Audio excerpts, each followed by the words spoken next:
ఇరాన్ను మరొకసారి తీవ్రంగా హెచ్చరించిన ట్రంప్.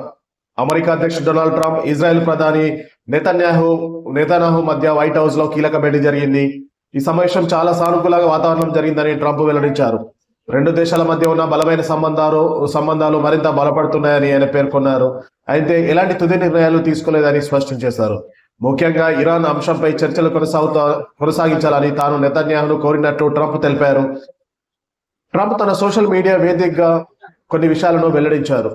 సమావేశం చాలా మంచిగా జరిగింది. ఇజ్రాయెల్తో మా సంబంధం అత్యంత బలంగా కొనసాగుతుంది. ఇరాన్తో చర్చలు కొనసాగి ఒక్క ఒప్పందం కుదిరితే మంచిదనని నేను స్పష్టం చేశాననేసి వెల్లడించారు. ఒకవేళ అది సాధ్యం కాకపోతే తదుపరి పరిణామాలు ఎలా ఉంటాయో చూడాలి అనేసి ఆయన ఎక్స్ లో వెల్లడించారు.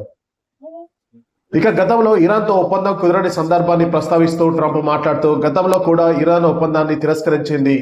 దాంతో మేము మిడ్ నైట్ హ్యూమర్ ఆపరేషన్ చేపట్టాము. అది వారికి అనుకూలంగా మారలేదు అని గుర్తు చేశారు. గత ఏడాది జూన్ 21, 22 తేదీలో America Operation Midnight Hammer పేరుతో ఇరాన్ అణు మౌలిక సదుపాయాలపై దాడులు జరిపింది అమెరికా.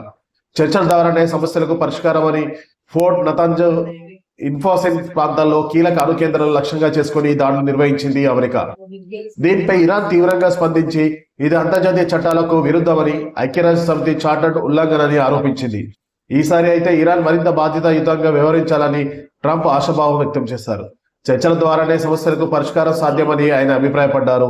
అణు ఒప్పందం కుదిరితే పశ్చిమాసియాలో శాంతి నెలకొనే అవకాశం ఉందని ట్రంప్ వెల్లడించారు. పశ్చిమాసియాలో నిజమైన శాంతి దిశగా, అదేవిధంగా గాజా పరిస్థితులపై కూడా ఇరువురు నాయకులు విస్తృతంగా చర్చించారు. గాజాలో జరుగుతున్న పరిణామాలు, భద్రతా అంశాలు, మానవ పరిస్థితులు, ప్రాంతీయ శాంతి వంటి విషయాలు సమావేశంలో ప్రాధాన్యం పొందినట్లు ట్రంప్ తెలిపారు. పశ్చిమాసియాలో నిజమైన శాంతి దిశగా పురోగతి కనిపిస్తుందని ఆయన ఆశాభావం వ్యక్తం చేస్తున్నారు. అలాగే బోర్డ్ ఆఫ్ పీస్ లో సభ్యత్వం నెతన్యాహు నమోదు తర్వాత ఇది ట్రంప్ రెండోసారి అధ్యక్షులు బాధ్యత చేపట్టిన తర్వాత నెతన్యాహుతో జరిగిన 6వ భేటీ కావడం విశేషం. వైట్ హౌస్ లో జరిగిన ఈ సమావేశం రెండు దేశాల వ్యూహాత్మక భాగస్వామ్యం మరింత బలోపేతం చేసిందని ఇజ్రాయెల్ ప్రధానమంత్రి కార్యాలయం వెల్లడించింది. వాషింగ్టన్ పర్యటనలో భాగంగా నెతన్యాహు అమెరికా విదేశాంగ మంత్రి మార్క్ రూబియోను కూడా కలిశారు. బ్లేయర్ హౌస్ లో జరిగిన ఈ సమావేశంలో ద్వైపాక్షిక సంబంధాలు, భద్రతా అంశాలు, ప్రాంతీయ రాజకీయాలపై చర్చించినట్లు సమాచారం. అనంతరం నెతన్యాహు బోర్డ్ ఆఫ్ పీస్ లో సభ్యత్వం నమోదు చేసుకున్నట్లు ఆయన కార్యాలయం పేర్కొంది. వాషింగ్టన్ బయలుదేరే ముందు నెతన్యాహు మాట్లాడుతూ గాజా అంశం తమ చర్చల్లో ప్రధానంగా ఉంటుందనేసి ఇజ్రాయెల్లో వెల్లడించారు. గాజా యుద్ధ విరమణకు సంబంధించి అమెరికా మధ్యవర్తిత్వంతో కొత్త కమిటీ ఏర్పాటైందని, తదుపరి దశ చర్యలు త్వరలో అమల్లోకి రానున్నాయని సమాచారం.